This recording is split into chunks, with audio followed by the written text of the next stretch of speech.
한우카의 은혜라는 제목으로 말씀을 전해드리겠습니다. 여호와의 절기가 아닌 두 절기가 이스라엘에 있어 하나는 불임절이라고 하는 절기고요, 또 하나는 수전절로 불리는 한우카입니다.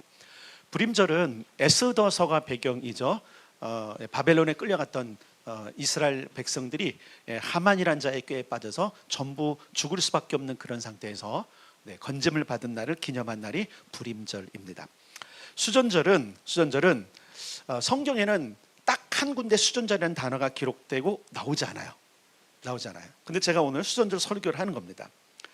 유대인들과 이스라엘과 함께하려 하는 기독교인들의 이때 인사가 있습니다. 해피 한우카. 이제 이 계절에 이제 우리 아들교회는 이제 이렇게 인사할 겁니다. 해피 한우카. 자, 이제 따라서 합시다. 해피 한우카. 해피 한우카. 한우카. 그걸 노래를 한번 듣겠습니다. Ma'osu Yeshuati Lechana El Shabeach Tikon Beit Tefilati V'sham Toda Nezabeach Letachid Matbeach Mitzvah Matbeach Azemon Beshir Mizmor Chanukat HaMizbeach Azemon Beshir Mizmor Chanukat HaMizbeach Ma'osu Yeshuati Lechana El Shabeach Tikon Beit Tefilati V'sham Toda Nezabeach Letachim Matbeach Mitzvah Matbeach Azemon Beshir Mizmor Chanukat HaMizbeach Azemon Beshir Mizmor Chanukat HaMizbeach Chanukat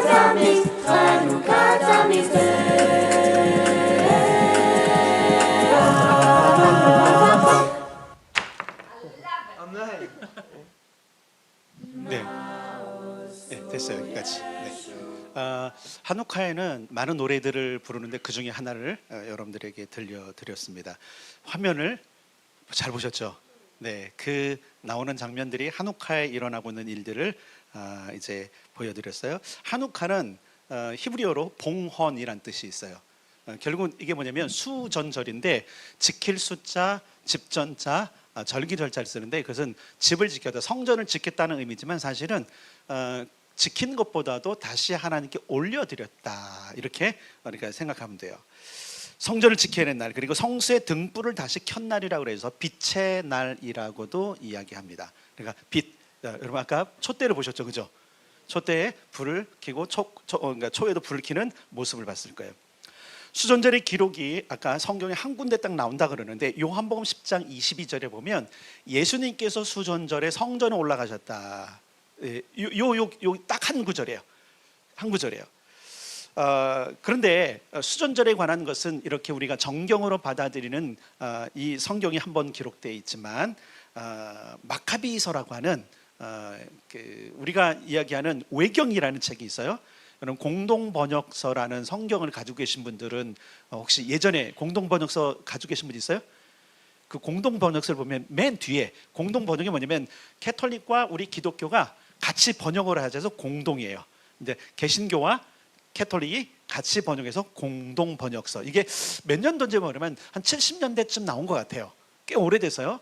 근데 지금은 아마 거의 공동번역서는 찾아볼 수 없을 거예요. 왜냐면 안 쓴다고 그랬으니까. 그런데 거기에는 뭐가 되어 있냐면 성경 66권 외에 외경이라고 하는 그 성경이 뒤에 다시 이렇게 기록되어 있어요. 혹시 그런 책 있으면 나중에 마카베오 상서를 읽어보시면 되는데 거기 4장 36절부터 61절까지의 내용을 보면 마카비라는 가문이 일어나는 것을 자세히 기록되어 있어요. 제가 좀 읽어드릴까 하다가 아무래도 시간이 좀 그럴 것 같아서 제가 그 성경책은 안 갖고 왔어요. 기원은 이렇습니다. BC 165년 그러니까 예수님 오기 165년 전에 안티오쿠스 에피파네스라고 하는 헬라의 왕이 있었어요. 이 왕은 아주 극심하게 이스라엘을 박해했던, 자기의 기분 때문에, 자기 어떤 상황 때문에 안 되겠다, 저놈들을 좀 혼 좀 내줘야 되겠다라는 생각을 가졌어요. 그리고는 어떻게 하냐면 저놈들은 나를 무시하는 놈들이니까 저놈들의 모든 것들을 북권을 줘야 되겠다 생각하고 그러니까 예루살렘 성전에 제우스 신상을 세워버려요. 그래서 어떤 사람이 이 제우스 신상을 쓴 것 때문에 다니엘의 예언이 성취됐다 이렇게 말하는 거예요. 가증한 것이 거룩한 곳에 서는 것을 보거든 너희는 산으로 도망가라. 이것도 이제 예수님께 말씀하신 거지만 다니엘도 얘기했던데, 근데 이것은 그 제우스 신상이 쓴 것이 다니엘이 예언한 것이 아니에요. 다니엘이 예언한 것은 장차 예수님이 오실 때 될 일이에요. 왜냐하면 예수님도 그것을 인용하시면서 뭐라 그랬어요? 마지막 때 그런 일이 일어날 거다. 그러니까 다니엘서를 이용하신 예수님의 말씀을 따르면, 예수님은 165년 BC 165년 전에 태어나신 분이 아니라 땡하고 태어나신 분이니까. 이해되시죠? 예수님 태어나기 전 165년 전에 이미 제우스 신상을 성전에 세워버렸어요. 그리고 이스라엘 백성들은 돼지를 되게 불결한 짐승으로 아는데 하나님께 드릴 번제단에다가 돼지를 잡아드리고요, 그 피를 완전히 성전에 다 뿌려버려요. 그리고 그 성전 그 제단을 회파해버리고 웬만한 기명들 다 가져가고, 그리고 거의 뭐 그냥 부서뜨려 버립니다. 이것을 참지 못했던 한 가문이 일어나는데, 이 가문이 누구냐면 제사장 가문의 마카비 형제들이었던 거예요. 문제 뭐 다른 뭐 마카베오 이렇게 이야기도 하지만 마카비 형제들인데 이들이 무장봉기를 합니다. 무장봉기, 칼을 든 거예요. 그들과 싸우려고. 왜냐면 이대로 있다가는 안 되는 거예요. 성전도 회파되고 또 그리고 유대인의 정체성도 지금 위협을 받고, 그래서 그들이 칼을 뽑아 들고 봉기를 했는데 놀라운 일이 일어납니다. 싸움이 될 만한 군대가 아니에요. 무기가 아닌데 이겨요. 이겨. 그리고 예루살렘 성을 탈환하고 성전도 탈환합니다.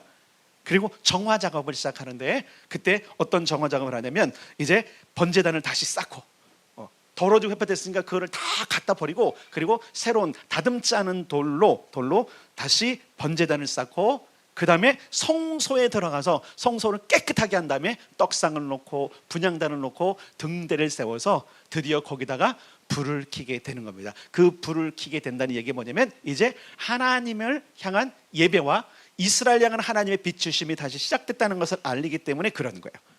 이 등대의 기름을 붓고 8일간 성전 보수를 마치는 것을 기념해서 지금도 그들은 8일 동안 한우카를 지키는 겁니다. 근데 전설에 의하면 이런 게 있어요. 원래 이 지금 성전에 지금 등대를 놓고 그리고 기름을 부어서 등잔을 키워야 되는 때문에, 원래 여러분 그 메노라에는 등잔이 7개 있잖아요. 7개를 태워야 되는데 문제는 뭐냐면 하루치 기름밖에 없었대요. 그 기름을, 순수한 기름을 다시 짜려면 그 시간이 걸리고, 그리고 한 8일 정도인데, 그런데 참 신기하게도 이 하루치밖에 없던 기름이 8일 동안 탔다, 이런 기적적인 전설도 내려옵니다. 그래서 8일간 지켰다, 이런 전설도, 전설이에요. 전설. 분명한 것은 8일 동안 성전 보수를 하고 그 마침을 기념하는 절기가 하루카. 그래서 등대를 켠 8일을 기념하여서 지금도 8일간 이 절기를 지킵니다. 9개의 촛대에 불을 붙이는데, 자 8일인데 신기하게도 촛대가 9개. 그래서 중앙에 아까 보셨죠? 커요. 크고 4개 있어요. 근데 중앙의 촛대는 첫날부터 계속 켜놓고요, 그 다음에 남은 8개의 촛대 하루에 하나씩, 제가 여러분이 볼 때는 오른쪽이지만 제가 볼 때 왼쪽부터 중앙이고, 하나, 첫째 날, 둘째 날, 셋째 날, 넷째 날, 다섯째 날, 여섯째 날, 일곱째 날, 여덟째 날, 이렇게 켜는 거예요. 8일 동안 켜는 거예요. 그리고 이 9개 촛대 하루씩 켜는데 가운데 있는 촛대를 샤마시, 봉사자라고 해서 8개 촛불에 불을 붙일 때 쓰는 촛대가 이거예요. 근데 여러분, 그래서 요즘 메시아닉 유대인들은 이 중앙에 있는 촛대를 예수님이다 이렇게 상징한다고 이야기를 해요. 지난 주간이죠. 브레드 TV 아카데미 갔을 때 그때 그 교회, 순복음 교회에 보니까 한우카 기절해서 촛대를 이렇게 하는데 신기하게 초를 켰더라고요. 이렇게 화분 같은 물컵에다가 이렇게 뜨는 초를 이렇게 해갖고 이렇게 위에는 높고 이렇게 하는 촛대를 봤는데 멋있더라고요. 내년엔 누가 그렇게 하셨으면 좋겠습니다. 누가 할지 모르지만 어쨌든 한우카 초를 켜는 거 보면서 그리고 첫째 날, 둘째 날, 셋째 날, 넷째 날, 저희들이 넷째 날 갔던 모양이에요. 넷째 날 켜고 다섯째 날 켜고 여섯째, 일곱째, 여덟째. 왜냐면 지난주 월요일까지였거든요, 한우카가.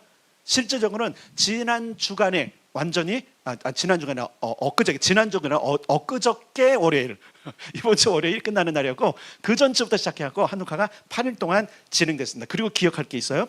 이스라엘의 모든 절기는 저녁부터 시작해서 저녁이 끝난다. 이해되셔야 돼요. 네, 모든 게 그래요. 저녁이 되고 아침이 되니 이는 첫째 날이라. 그래서 이스라엘 모든 백성들은 모든 사람들은 하루의 시작이 저녁 때 시작돼요.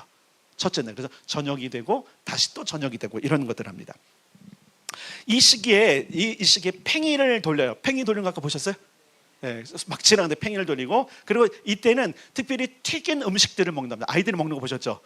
튀긴 음식이에요. 그리고 요 8일 동안 어떤 일들을 하냐면 작은 선물을 주고받아요. 우리 크리스마스 때 선물 주고받는 게 여기서 유래됐나? 네, 어디서 유래됐든 작은 선물을 주고받는데 처음에는 겔트라고 하는 동전을 주고받았대요. 실제로 돈이에요. 동전을 주고받았는데 최근에는 이제 동전이 겔트라는 게 없으니까 동전 모양의 초콜릿을 준답니다. 먹고 싶으시죠? 그래서 오늘은 예배 후에 초콜릿을 드릴 겁니다. 근데 죄송하게도 동전 모양 초콜릿을 못 구했어요. 그래서 가장 맛있다고 하는 베네로쉐 초콜릿을 이렇게 드릴 테니까 나갈 때 하나씩 꼭 받아가시고 한 알이 아니에요. 한 알 아니에요. 받아가시면 되겠습니다. 별로 감동이 없으신 거 보면 아멘 하시는 분들은 안 가져가셔도 됩니다. 제가 다 먹습니다. 자, 사실 어떻게 보면 오늘이 성탄절이잖아요, 그렇죠? 성탄절. 근데 이 성탄절 계절에 수전절이 있어요. 이스라엘 백성들은 성탄절을 지키느냐? 안 지켜요. 수전절을 지켜요. 그럼 교회는 왜 성탄절을 지킬까? 생각해 봐야 돼요. 여러분, 우리의 모형이 어디죠? 우리의 모형이 원래는 첫 번째는 유대인이고요. 그 다음에 캐톨릭이에요. 아세요? 종교 개혁을 할 때는 전부 다 우리 뿌리가 어디면 캐톨릭 처치였어요. 중세를 지배해왔던 캐톨릭 처치였어요. 근데 그 캐톨릭 처치는 어디로부터 왔죠? 유대교로부터 온 거예요. 예수님은 유대교인입니다. 어떤 사람은 예수님도 기독교인이었어요. 그런데 여러분, 예수님 유대교인이에요. 아세요? 놀라지 않으시나요? 당연한 거예요. 예수님 유대교인이세요. 그 다음에 제자들이 모이기 시작해서 너희는 그리스도인이야 라고 하면서 교회를 중심으로 모였던 자들을 그리스도인, 뭐예요? 기독교인. 그래서 교회 이렇게 얘기하는 거예요. 근데 그 전통은 유대이기 때문에 그때 왔던 모든 전통들이 사실은 많이 사라졌는데 특별히 예수님의 탄생일을 이제 기념하는 것이 교회 전통이잖아요, 사실은요. 근데 문제는 뭐냐면 예수님이 언제 태어나신지를 정확하게 기록한 기록이 없는 거예요. 없는 거예요. 그래서 이 성탄일을 초대교회가 어떻게 지켰는지 모르겠지만 제가 보기엔 처음에 성탄일을 지키진 않았던 것 같아요. 아마 종교화되면서 말 그대로 뭐라 그럴까요? 교회가 생기고 직제가 생기면서 뭔가 사람들에게 기념할 걸 만들기 위해 성탄절을 만드는 것 같아요. 원래 여러분 그 성탄절의 기원은 12월 25일이 맞긴 맞아요. 성탄절의 기원이. 자, 근데 여기서 말하는 성탄절이 정말로 예수 그리스도의 탄생일이냐라고 하는 의문점을 가져야 되는 거예요. 요 12월 25일에 대한 이제 고대 문서들을 보면 뭐냐면 극지방, 특히 이제 우리는 극지방에 가깝잖아요. 극지방, 특히 북극을 중심으로 한 그 지역에 사는 사람들이 있는데 이 사람들은 12월 22일부터 24일, 25일까지를 굉장히 축제일로 지킵니다. 왜냐면 요 3일 동안은요 백야가 된대요. 백야가 뭔지 아세요? 해는 안 뜨는데 화난 거야. 3일 내내 그렇대. 3일 내내. 그러니까 분명히 밝은데 해는 안 떠. 3일 동안 그런대요. 3일 동안. 그러니까 많은 사람들이 처음에는 두려워하는 거죠. 해가 안 뜨는데 이렇게 됐다는. 그런데 그때 어떤 일이냐면 약 12월 25일쯤에 해가 떠오른답니다. 뭐가 떠오른다고요? 해가 떠오르는 거예요. 그래서 이 해를 보고 새해라고 그랬대요. 그래서 새해가 된 겁니다. 근데 사실 보면 그렇잖아요, 여러분. 보통 사람들이 해피 뉴 이어 하잖아요. 근데 원래 해피 뉴 선 그래야 돼요. 무슨 얘기인지 알죠? 해가 떠오르는 거야. 새가. 그래서 원래 1월 1일이 새해가 아니라 동양, 원래 그죠? 동양 쪽, 우리 그 동양 쪽의 새해는 25일을 합니다. 근데 다시 새해가 되고 우리는 또 다시 구정으로 하잖아요. 이 우리나라 동요의 까치까치 설날은 어저께고요. 우리 설날은 오늘이에요. 이게 여러분 신년 1월 2일 설날이 아니라 고대로부터 내려왔던 12월 25일을 새해로 했던 것이 까치 설날이래요. 네, 문헌이 정확한지 저도 몰라요. 네, 누군가의 이야기를 듣고 하는데 그럴듯하잖아요. 그런 것. 자, 그런데 이때 동지를 지나서 25일쯤에 바로 이 12월 20일부터 요 사이가 동지 지났습니까? 어제가 동지인가요? 그저께가 동지인가요? 그저께가 동지죠. 요 지금 한우카도 그렇고 동지에 맞춰져 있어요. 그리고 예전부터 여러분 그 샤머니즘에 있던 사람들은 이 동지와 또 그리고 이런 음력에 관한 여러 가지 설들 때문에 종교를 굉장히 뭐라 그럴까요? 숭상했죠. 특히 뭐는 미신 숭상인데 이 극지망에선 이 샤머니즘에서는 새해 떠오르는 태양이 탄생하는 이 날을 국경일로 삼은 거예요. 전체적으로. 근데 이것을 되게 중요한 게 뭐냐면 로마가 받아들인 거예요. 로마가 받아들인 거예요. 이때 태양 숭배를 했는데 태양이 떠오르니까 사람들은 지금 며칠 동안 말 그대로 두려움 속에 있었는데 해가 떠오르니까 얼마나 기쁘고 얼마나 그죠? 위대하겠어요. 그러니까 그 태양에게 절을 하고 예비하기 시작했는데 그러면서 뭐라고 하냐면 태양을 떠오르게 하는 거 보니까 저 신은 분명히 여성이 맞다. 이게 뭘 상징하는 거냐면 그 3일 동안 안 떠오르는 해를 여자가 출산하는 모습으로 본 거예요. 그래서 태양신은 여신이다. 그래서 태양신 여신의 축제일로 12월 25일을 지켰고 그리고 그때 했던 여러분 켈트족이라고 하시면 켈트족 어디서 들어보셨어요? 그 켈트족이 하는 복장들 되게 그렇잖아요. 되게 무서운 족들이에요. 그죠? 사람 해골 달고 막 여기에 이게 짐승 그 해골도 쓰고 다니고 그리고 그들이 여러분 전에 제가 지금 이거 달긴 했지만 예전엔 한동안 제가 저거 못 달겠잖아요. 트리도 안 하겠잖아요. 왜 그런지 아세요? 켈트족의 해골을 달았던 나무를 보고 한 거래요. 저게 그게 전통으로 내려온 거래요. 오래전 일이니까 2,500년 전 일이니까 어쨌든 놔두고 그래서 제가 한동안 안 하려고 하다가 지금 이제 장식을 하긴 한 건데 어쨌든 중요한 건 뭐냐면 그러면 왜 이 25일 이 태양의 여신이 왜 그런 기독교 안에 들어왔느냐? 왜 예수님의 탄생일을 제대로 모르면서 어떤 이들은 예수님의 탄생일이 1월이라고 얘기도 해요. 근데 제가 지난번 여러분 캠페인 때 말씀드렸잖아요. 예수님은 겨울에 태어나지 않으셨다. 그렇죠? 요한복음 10장에도 보면 수전절인데 그때는 겨울이더라 이렇게 표현하고 있어요. 수전절 겨울 맞죠? 예, 항상 해마다 이때면 수전절을 지키는데 겨울입니다. AD 313년 콘스탄틴 황제 여러분 잘 알 겁니다. 기독교를 국교화한 그런 위대한 황제 위대한 황제. 근데 그 위대한 황제 때문에 어느 날 이상한 것이 교회 안에 너무너무 많이 들어왔습니다. 그 가운데 하나가 바로 예수님의 탄생일을 12월 25일을 정해보내. 왜냐면 여러분 자 국교를 정해야 되는데 이 기독교인들 받아내는 문제는 뭐냐면 이교도 신앙을 가지고 있었던 로마의 귀족들이에요. 귀족들에도 예수를 믿는 사람들이 있었지만 아닌 사람들과 어떻게 할까 하다가 콘스탄틴 황제가 확정을 해버렸어요. 예수 탄생일과 태양의 여신을 하나로 묶어갖고 니네도 즐겨가는 날이고 기독교인들 니네도 모른다 그랬잖아. 그러니까 내가 정해줄게. 예수님의 탄생일은 12월 25일이야. 확정을 해서 황제의 칙령으로 말미암아 그때부터 12월 25일이 뭐가 된 거예요? 성탄일이 된 거예요. 크리스마스 된 거예요. 이후로 매년 12월 25일은 성탄일을 지키는 겁니다. 그런데 문제는 뭐냐면 실제 주인공은 예수님이 아니잖아요. 12월 25일 실제 주인공은 이교도의 태양의 여신이잖아요. 실제 주인공 요즘 뭐가 됐어요? 산타클로스. 실제 주인공이 누가 됐어요? 애들이 돼버렸잖아요. 우리 아이들을 좀 약간 불쌍하긴 해요. 성탄절 때 선물을 못 받아갖고. 근데 얘들아 너무 불쌍하다고 생각하지 말아라. 이제 수전절을 지키면 너희들에게 선물이 좀 간단다. 수전절에 선물을 주고받는 행동이 있었으니까. 중요한 것은 뭐냐면 이제 성탄절에 대한 개념들이 다시 바뀌기 시작하였어요. 많은 굉장히 교회들이 지금 이상한 분위기를, 만약에 예수 그리스도의 탄생일이고 예수 그리스도가 중심이라면 이렇게 망가질 수 없다라는 거예요. 한번 생각해 보세요. 예수를 그렇게 부인하는 사람들, 하나님 없다고 하는 사람들이 성탄절은 지키네요? 오늘 제가 깜짝 놀란 게요.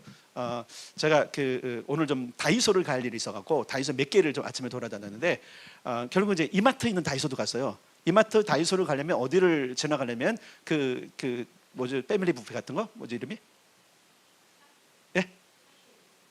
샤볼데요?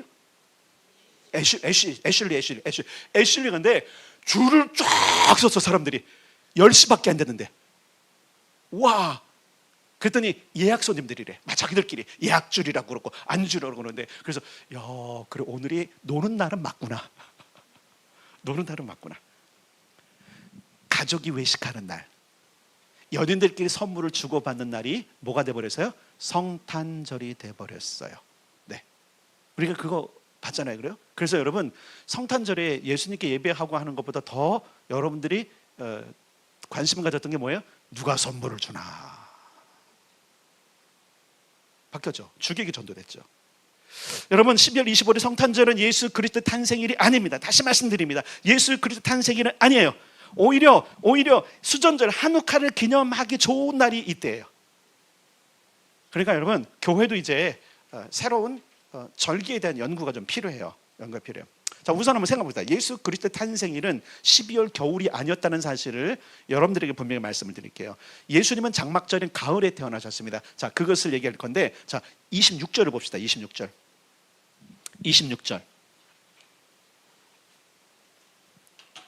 시작. 여섯째 달에 천사 가브리엘이 하나님의 보내심을 받아 갈릴리 나사렛이란 동네에 가서, 여기서 여섯 달이라는 것이 뭐냐면, 여섯 달에는 여섯 번째 달이 아니에요. 요 위에, 요 앞에 있는 엘리사벳이 잉태한 때부터 여섯 달이에요. 엘리사벳이 누구의 어머니인지 아십니까? 세례 요한이에요. 세례 요한의 어머니인데, 이 세례 요한 어머니 엘리사벳이 잉태한 배경을 아시잖아요. 어디로 가냐면 여러분, 자, 8절, 1장 8절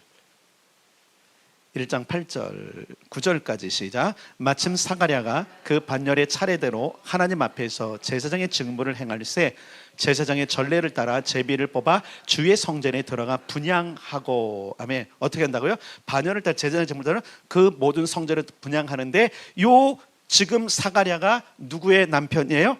엘리사벳의 남편이에요. 세례 요한의 아버지란 말이에요. 근데 둘이 결혼한 상태인데 아이가 없어요. 아이가 없는 상태에서 하나님께 아들을 주시기를 원했는데, 참 오랫동안 없는 상태에서 하나님께서 이 지금 제사장의 반열을 진행하는 이때에 계시하십니다. 뭐라고 말하냐면, 자, 여러분 보세요. 13절부터 13절 시작. 천사가 그에게 이르되 사가랴여 무서워하지 말라. 너의 간구함이 들린지라. 내 아내 엘리사벳이 내게 아들을 낳아주리니 그 이름을 요한이라 하라. 내 간구함이 들렸다. 여러분 기도하십시오. 하나님이 응답하십니다. 자, 내 간구함이 들렸다. 뭘 지금 간구한 거예요? 사실은 사가랴가 이때 자기 기도하러 들어간 건 아닌 거 아시죠? 지금 백성들이 밖에 서 있어요. 10절 모든 백성은 그 분향하는 시간에 밖에서 기도하더니, 지금 민족적인 절기란 말이에요. 지금 이때가 어떤 때냐면, 사가랴가 반열의 차례대로 지킬 때가 언제쯤이냐면, 여러분 기억할 게 뭐냐면 6월절부터 오순절이 이르는 그 기간이고, 사가랴는 오순절이 끝날 때쯤까지 섬기는 그런 반열이었단 말이에요. 그런 상황에서 지금 하나님께 뭐라 하냐면, 너 아들을 낳을 거야. 엘리사벳이 임신할 거야 라고 하는 명령을, 하나 선사의 음성을 듣고 나왔어요. 근데 벙어리가 돼버렸어. 그리고 집에 가요. 반열이 끝나서. 그런데 집에 가서 동침했는데 바로 애가 생깁니다. 그게 누구예요? 세례 요한. 그게 어떤 거냐면 24절에 있는 거예요. 이후에 그의 아내 엘리사벳이 잉태하고. 자, 그럼 이때쯤이 몇 월이냐면 6월에서 7월이에요. 6월에서 7월. 잘 기억하세요. 6월에서 7월이란 말이에요. 어떤 때가? 오순절이 끝나는 때가. 얘기됐어요. 오메르 데이가, 오메르 카운터가 끝나는 오순절이 6월에서 7월이란 말이에요. 우리를 보통 하면 맥주 감사절이 있는데 6월 7월 좀 이해가 되시나요? 예, 그때인데 그때 끝나고 나서 6개월 후야. 그럼 보세요. 7, 8, 9, 10, 11, 12. 6개월 후란 말이에요. 자, 이때 천사가 누굴 찾아가냐면 마리아를 찾아가요. 자, 그럼 마리아는 누군가? 마리아가 누구예요? 예수님 어머니. 예수님 어머니예요. 자, 다시 26절부터 읽겠습니다. 26절부터 자 28절까지 시작. 여섯째 달에 천사 가브리엘이 하나님의 보내심을 받아 갈릴리 나사렛이란 동네에 가서 다윗의 자손 요셉이라 하는 사람과 약혼한 처녀에게 이르니 그 처녀의 이름은 마리아라. 그에게 들어가 이르되 은혜를 받은 자여 평안할지어다. 주께서 너와 함께 하시도다 하니. 자 보세요. 누구하고 약혼하냐면 요셉이라고 하는 사람과 다윗의 자손 요셉과 약속을 해요. 그래서 예수님은 다윗의 자손으로 오는데 여러분 보세요. 약혼이에요? 결혼이에요? 약혼이에요. 약속을 한 거예요. 그럼 잠자리 해요? 안 해요? 안 하는 거잖아요. 그런데 뭐라고 주님께서 말씀하시냐면 은혜를 입은 자요. 그러면서 뭐라고 말씀하시면 네가 이제 아들을 뵐 거야. 깜짝 놀라죠. 깜짝 놀라죠. 아니 무슨 말씀을 하시는 겁니까? 무슨 말씀을 하시는 겁니까? 아들을 뵈다니요. 실제로 아들을 좀 이따 말씀드릴 거예요. 그래서 12월 달 요 수전절쯤에 예수님께서 잉태가 되십니다. 그리고 나서 10개월을 뱃속에 있어야 되잖아요. 그럼 12월 잉태 1, 2, 3, 4, 5, 6, 7, 8, 9, 10인 언제예요? 장막절에 태어나시는 거예요. 이해되셨어요? 그래서 수많은 사람들이 이 사실을 알아요. 그래서 굉장히 많은 교회들이 지금 성탄절 다시 재해석하자. 수전을 지키고 우리 제대로 예수님의 오심과 그 모든 것을 재해석해서 제대로 하자. 이런 움직임이 있는 거예요. 그중에 저도 그런 사람이고요. 장막절에 태어나셨어요. 중요한 건 뭐냐면 예수님은 우리가 전에 얘기했던 것처럼 말구유의 누였지만 마국간에서 태어나지 않으셨어요. 많은 사람이 마국간에서 태어났다고 생각하는데 다시 재해석해 드릴게요. 수콧이라는 단어 때문에 수콧. 예수님이 수콧에 장막절에 수콧에서 태어나셨다. 자, 수콧이라는 단어가 창세기에 보면 나오는데 숫꽃이라고 들어봐요. 숫꽃 들어보세요. 숫꽃이 이게 여러분 한문으로 바꿔서 우리 말이잖아요. 숫꽃을 숫꽃으로 지금 번역을 한 거예요. 그럼 숫꽃은 뭐냐? 첫 번째 우리간이라는 뜻이 있어요. 야곱이 밧단 아람에서 돌아오거든요. 외삼촌 집에서 돌아오면서 다 돌아온 뒤에 어떻게 하냐면 세겜이라는 땅에 잠깐 정착을 하는데 그때 세겜이라는 땅에서 토지를 얼마 사고 거기에 양을 치는 우리간을 만들어요. 그래서 그곳을 이름을 숫꽃 이렇게 했어요. 그리고 세켐이라는 지역 되게 중요하죠. 세겜이라는 지역 중요하죠. 그때 그 숫꽃을 우리간이라고 표현하지만 여러분 히브리어의 숫꽃은 추수, 장막, 저장과 관계가 있어요. 그래서 이스라엘 백성들은 장막절을 일컬어 따라서 수콧. 근데 이 수콧은 뭐냐면 초막을 사진 의미예요. 초막. 그래서 여러분 이스라엘 백성들 장막절에 뭐 하죠? 초막을 쳐요. 실제로 들에 있는 나무를 베어다가 또 하나님께 정하신 그 가지들 베어다가 지붕을 덮고 그 다음에 벽을 만들고 그리고 그 안에는 뭘 두는지 아세요? 그때 추수한 각종 과일들과 모든 걸 다 진열해 놓고 하나님이 이 놀라운 복을 주셨다라고 생각하면서 그 밑에서 자는데 지붕은 얼기설기해서 하늘이 보일 정도로 하나님께서 우리 백성들을 그 광야에서 죽이지 않고 이 복된 땅으로 오게 했다. 그러니까 하늘을 보면서는 광야 생활했던 때를 추억하고 과일을 보면서는 가나안에 정착하여 경작하게 하나님께 감사하는 계절이 장막절이란 말이에요. 그리고 예수님은 그 온 땅에 지금 엄청난 사람이 왔기 때문에 장막절에 가장 많은 사람이 왔기 때문에 여러분 만삭의 몸으로 왔기 때문에 좀 늦게 오셨나 봐요. 그래서 여관이 다 찼어요. 여관에 갈 수 없으니까 이제 뇌피셜 아니면 여러분 그냥 보세요. 여관 주인이 이랬을 것 같아요. 여기 묵을 곳도 없으니까 우리가 수컷을 만들어 놨으니 거기 가서 머무시오. 이게 더 타당성 있지 않아요? 아니 여관 주인이 하면 마국간 냄새나고 짐승이 있는 곳에 하늘아버지가 그랬을까요? 우리는 그것 때문에 감동을 받는데 그런 감동받으면 안 돼요. 하나님 그런 분이 아니세요. 온전하게 비록 여러분 보세요. 장막절에 오신 예수님, 내가 곧 장막을 지으러 가고 우리 아버지 집에 장막이 많다. 무슨 얘기인지 아시겠어요? 예수님은 자체가 장막이세요. 그래서 장막에 태어나셨고 그 태어나신 계절이 언제냐면 따라서 가을, 장막절. 예, 그래서 재직들은 알았을 거예요. 여러분 그 목회 여러분 그 계획서를 보면 9월인가 10월쯤에 성탄절이 있어요, 그죠, 우리요?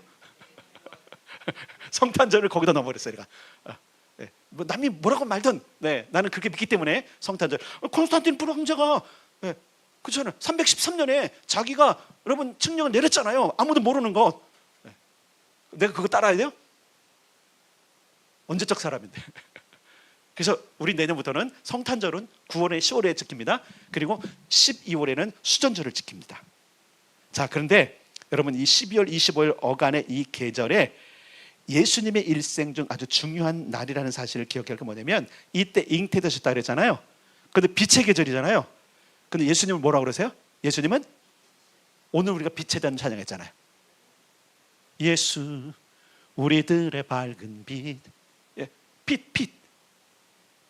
참빛 곧 세상에 오신 빛이 있었다 그랬습니다. 하나님께서는 천지를 창조하실 때 빛이 있으라 먼저 하셨어요. 잘 기억하셔야 돼요. 하나님 빛이십니다. 그 빛이 오신 거예요. 그러니까 이 시기에 온 땅의 구원의 씨로 잉태되신 분이 예수님이세요. 오늘 우리가 함께 읽은 본문이 주님이 이 땅의 구원의 생명의 씨로 오신 것을 증거하는 것입니다. 그리고 오늘 본문의 배경이 바로 수전절이라는 거예요. 왜? 다시 말했잖아요. 여섯째 달에 뭐예요? 오순절이 끝나고 여섯째 달에 수전절에 지금 천사가 마리아를 방문한 거예요. 분명합니다. 예수님은 수전절에 잉태되셨습니다. 빛이신 예수님 빛으로 오셨습니다. 빛으로 태어나시기 전 빛의 절기에 여인의 태에 빛으로 잉태되셨다는 거예요. 여러분, 이거 놀라운 사건입니다. 놀라운 사건입니다. 빛이에요. 그분은 빛으로 오신 거예요. 그래서 그분은 빛의 계절에 오신 거예요. 잘 기억하세요. 여러분, 하면서 예수님이 태어나기 165년 전에 수전절이 있었다. 빛의 계절을 불렸다. 사람들이 빛을 선포하기 시작했다. 빛을 집집마다 켜기 시작했다. 우연일 거라고 생각하세요? 그 오랜 기간 중간기 동안에 그들은 엄청난 고난을 겪었어요. 수많은 핍박을 받았어요. 그런 상황 속에서 하나님은 빛으로 오실 예수님을 위해서 이미 수전절, 그리고 한번 생각해 보세요. 여러분, 왜 12월 달에 봉기를 해? 좀 더 일찍 있으면 안 돼? 한번 잘 생각해 보세요, 여러분. 안 추울 때 하면 얼마나 좋아. 근데 왜 그때, 왜 그 겨울 수전절에 그들이 봉기해서 성전을 탈환했을까? 그건 하나님의 계획인 겁니다. 여러분 기억하세요. 우리 인생 가운데 우연은 하나도 없습니다. 우리 안고서 지금까지 지내왔던 모든 날 동안 일어났던 모든 사건들은 우연이 아니었습니다. 잘 기억하셔야 돼요. 만남도 그러잖아요. 우리 만남도 우연이 아닌데 우리가 살아온 인생 하나하나가 우연이었다고요? 그 우연이라고 생각하니까 하나님 못 믿는 거예요. 우리 인생은 우연이 아닙니다. 우리 인생은 계획입니다. 하나님의 계획입니다. 근데 어떤 사람이 이 고난도 계획입니다. 여러분, 오늘 본문에 마리아를 보면 알 수가 있어요. 근데 오늘 우리가 봐야 될 게 뭐냐면 이 마리아의 결단을 봐야 되는 거예요. 자, 여러분 30절을 읽습니다. 30절 시작. 천사가 이르되 마리아여 무서워하지 말라. 내가 하나님께 은혜를 입었느니라. 아멘. 이게 은혜예요, 여러분? 남자를 가까이 안 했어요. 이제 정혼만 약혼만 한 여잔데 네가 임신할 거야. 여러분, 이게 은혜예요? 다시 한번 생각해 보세요. 이게 은혜예요? 저주잖아요, 저주요. 여러분, 이거 은혜가 아니에요. 은혜가 아니에요. 근데 천사는 뭐라냐면 은혜를 입었다. 왜 이런 말을 할까? 31절에 내가 잉태의 아들을 낳으리라. 그 이름을 예수하라 하라. 여러분, 처녀가 임신을 했어요. 그러면요, 손가락질을 당연히 받죠. 그래서 여러분 아시다시피 요셉도 이 사실을 알고 어떻게 했어요? 어떻게 하겠어요? 파혼하려고, 조용히 파혼하려고 없던 일로 하자. 우리 약혼한 것도 없던 일로 하자. 이렇게 하려고 했는데 요셉에게도 천사가 찾아가죠. 요셉아, 두려워하지 말아라. 38절 읽겠습니다. 38절 마리아가 시작. 마리아가 이르되 주의 여종이오니 말씀대로 내게 이루어지이다 하매 천사가 떠나가니라. 아멘. 잘 보세요. 저주와 같은 거예요. 지금 이거 상황적으로 환경적으로 내가 사는 이 지금 지역과 민족과 나라 안에서 잘 기억하세요. 여러분, 지금 우리가 겪고 있는 모든 것들이 은혜라고 말할 수 있는 것이 없는 때가 참 많아요. 그런데 마리아는 이렇게 말합니다. 주의 말씀대로 이루어지다. 이게 너무나 중요한 거예요. 자기의 미래를 생각해 봤어요. 여러분, 우리가 어떤 말을 들으면요, 이 안에는 이미 벌써부터 수십 년 이후의 일들이, 그렇죠? 엄청나게 계산이 돼요. 막 불보듯 뻔해. 그냥 막 스크린 지나가듯이 다 누구는 이렇게 할 거고 누구는 이렇게 할 거고, 어떤 사람 막 돌 치고 내가 부모님 댁에 가면 나를 막 잡아 죽일 것 같고, 이게 여러분 다 생각나는 게 맞는 거예요. 근데 뭐라 그래요? 주님의, 하나님의 말씀대로 이루어지다. 이게 은혜입니다. 마리아에게 임한 은혜는 아이를 잉태한 것도 있지만 그가 이것을 받아들일 수 있는 은혜. 우리는 은혜를 생각하면 이렇게 생각합니다. 내가 좋은 쪽만 은혜라고 생각해요. 실제로 그렇지 않습니까? 내가 기도한 게 응답되어지고 내가 바라던 것이 이루어지고 내 삶 가운데 평안이 올 때 우리는 뭐라 하냐면 은혜라고 얘기해요. 근데 찬양도 그렇지 않습니까? 모든 것이 은혜라고. 여러분, 모든 것이 은혜입니까? 정말 그렇습니까? 그럼 생각해 봐야 돼요. 나는 혹시 계산하고 있지는 않은지, 그래서 내게 유리하고 내게 좋은 것만 취하고 있는 것은 아닌지. 여러분, 지금 처녀가 임신한다는 사실을 알고 그리고 받아들이는 게 정말 쉽지 않은 겁니다. 우리는 이 본문을 그냥 가지만, 여러분, 이 수준대로 빛으로 오시는 예수님, 하나님이 자기 몸에 임재한다는 사실 자체를 이 여인이 받아들였다는 것은 엄청난 사건인 거예요. 순종은 하나님의 뜻이 땅에 이루어지게 하는 통로입니다. 따라서 순종은 하나님의 뜻이 땅에 이루어지는 통로다. 마리아가 주의 여종이오니 말씀대로 내게 이루어지다라고 하는 것은 내 순종합니다인 거예요.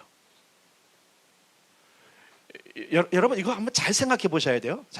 지금 마리아는 자기의 평판과 모든 것들을 지금 각오한 거예요. 손가락질 받을 거 알아요. 수근수근 거림 당하는 거 알아요. 주변에 와서 욕하는 사람이 있을 것 압니다. 감히 돌은 못 들지라도 한번 생각해 보세요. 여러분, 한번 생각해 보세요. 이런 경우 한번 보세요. 지금도 그럴 수 있는데 말하기 좋아하는 사람 옆에 와서 한마디 안 하겠어요? 더러운 년이랑 안 그러겠어요?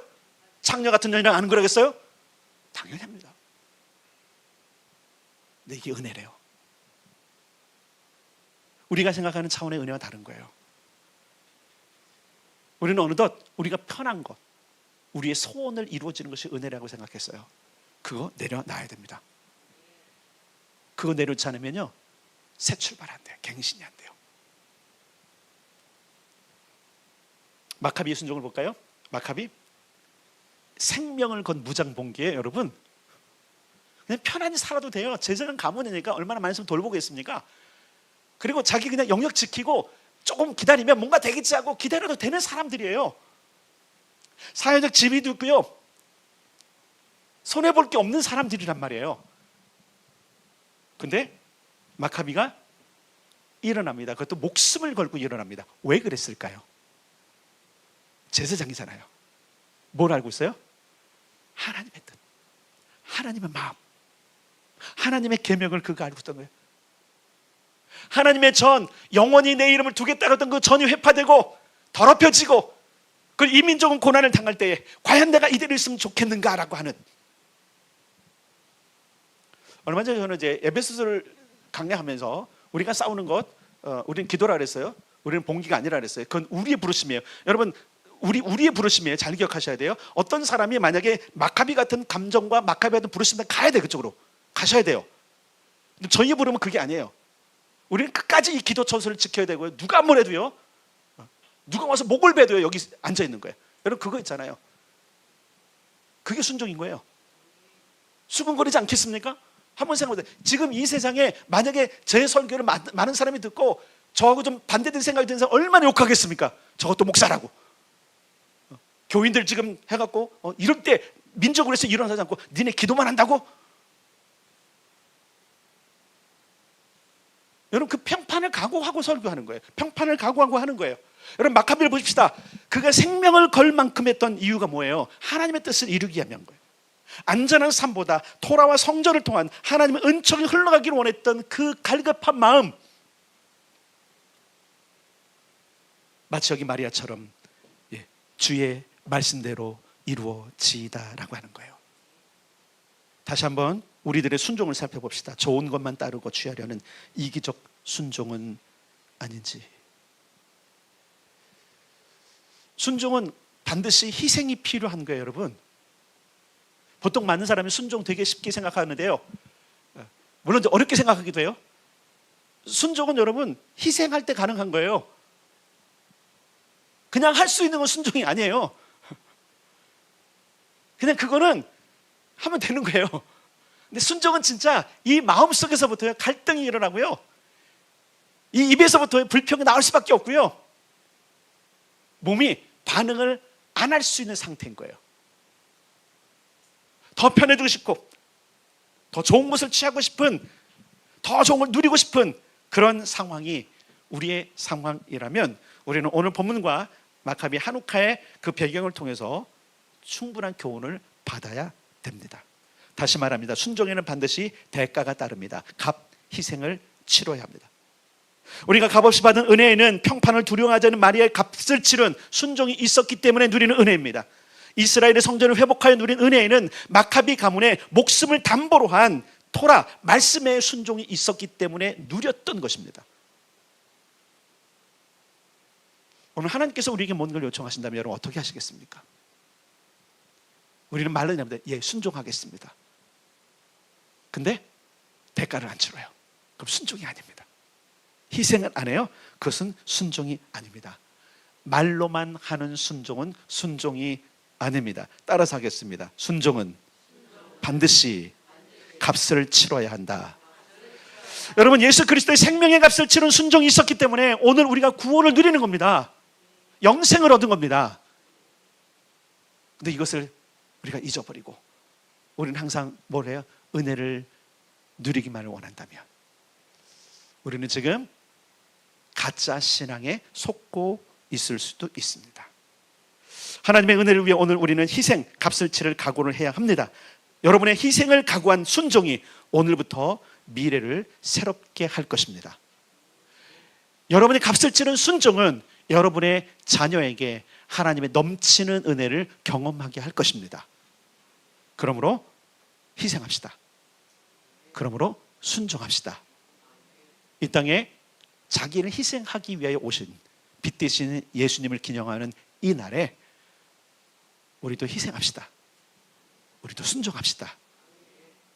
그러려면 먼저는 중요한 게 있어요. 그분께 귀를 기울여야 돼요. 보통 하나님의 말씀이 뭔지 모르겠어. 내게 무엇이라고 말씀 알지 못한다. 그건 귀를 안 기울이는 거예요. 수도 없이 하나님께 말씀해. 설교로 말씀하시고 꿈으로 말씀하시고 환경으로 말씀하시고 일어나는 사건으로 말씀하시고 끊임없이 말씀하시는데 문제는 뭐냐면 우리가 귀를 안 기울이는 거예요. 귀를 기울이십시오. 그리고 하나님의 음성을 들으십시오. 그리고 그분이 무엇을 원하시는지 찾아내십시오. 그리고 말씀하시거든 희생을 각오하고 순종할 수 있기를 바랍니다. 우리는 2026년을 앞두면서 하나님께서 우리에게 하실 일들을 지금 기대하고 있습니다. 그것을 위해서 여러분 무엇을 희생하시렵니까? 하나님 부르심 앞에 어떻게 순종하시렵니까? 그냥 되겠지. 안 됩니다. 언젠간 되겠지. 안 됩니다. 누군가 죽어야 되고 누군가 값을 치러야 되고 누군가 희생해만 되는 것이 하나님 나라를 위한 아름다운 일들입니다. 주님께서 여러분들에게 잔잔히 감동으로 주신 것들, 또 그리고 누누이 하나님께서 여러분들에게 요청하셨던 것들이 있다면 오늘 2025년을 거의 마무리하고는 이 성탄 그리고 수전절에 다시 한번 되새기고 다시 한번 생각해 볼 수 있길 바랍니다. 그리고 성도 여러분, 다시 한번 호소합니다. 순종합시다. 희생합시다.